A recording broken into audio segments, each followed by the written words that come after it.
Okey, baik. Bismillahirrahmanirrahim. Assalamualaikum warahmatullahi wabarakatuh dan selamat sejahtera. Okey, bermula minggu lepas, kebanyakan aplikasi ERPH jadi hang. Pada minggu lepas, AppSheet dia ada update, upgrade server dan sebagainya, menyebabkan aplikasi kita menjadi hang, di mana bila kita buat ERPH, di bahagian SK, bila kita masukkan SK, hang terus aplikasi kita. Apa yang perlu kita buat?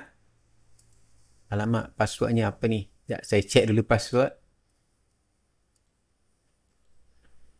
Apa passwordnya? Pentadbir. Aduh. Okay, login pengguna. Okay, saya masuk sekejap.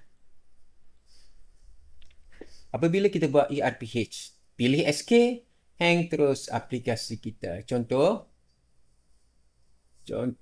pada minggu ke-7, catat. Kita pilih subjek. Contohlah sejarah. Okey, tingkatan 1, kelas. Kemudian masa. Sini okey lagi. Apabila masuk di bahagian SK. Ni SK ni bila kita pilih 1.1.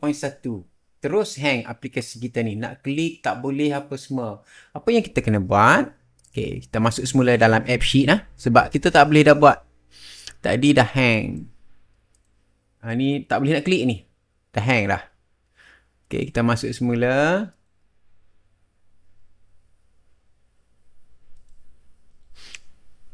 Okay, ni dah hang. Kita pangkal je lah. Dah hang dah. Okay, apa yang kita kena buat? Kita ambil semula formula yang asal.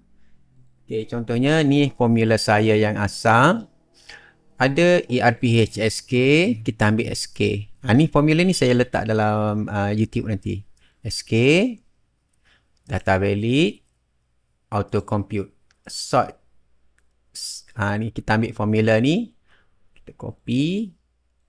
Okay, kita pergi bahagian aplikasi kita. Cari ERPH, view column, SK juga. SK.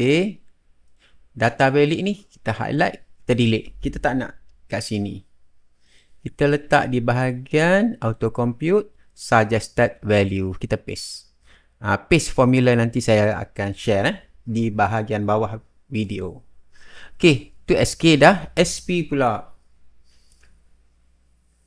Saya ambil SP pula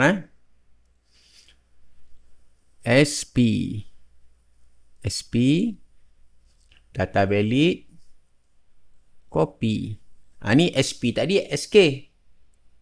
SP. Pastikan SP ni dalam auto compute ni kosong.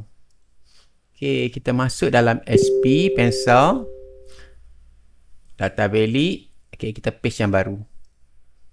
Paste, save dan check dalam auto compute. Initial value ni kita buang, delete. Okay, save dan kemudian kita save lah. Dua bahagian, iaitu di bahagian SK dan SP. Dan ada di bahagian SP auto compute tu kita nak kena buang. Kalau tak buang nanti masih error. Okay, manage version stable dan make the current version the new stable version. Okay, kita test. Adakah masih hang macam tadi? Okay, lock masuk. Save. Kalau tadi kita buat hang. Terus tak boleh nak klik apa-apa. Okay, kita test 1 minggu ke-8. Okay, save. Okay, M8. Catat. Okay, kita buat contoh sejarah. Sejarah. Tingkatan 1. Kelas. Ni kita buat contoh. Nak lihat adakah masih hang ataupun dah okey. Okey. SK. Ni. Bila kita klik SK, kalau sebelum ni dia hilang jadi warna putih, hang. Yang ni dah okey dah ni. Dah boleh klik. Okey, dah okey. Okey, save. Okey, kalau macam ni, Dia auto keluar, tak ada dah warna orange apa semua, maknanya dah berjaya apa yang kita buat ni. Okey, sekian untuk perkongsian kali ini. Assalamualaikum warahmatullahi wabarakatuh. Bye bye.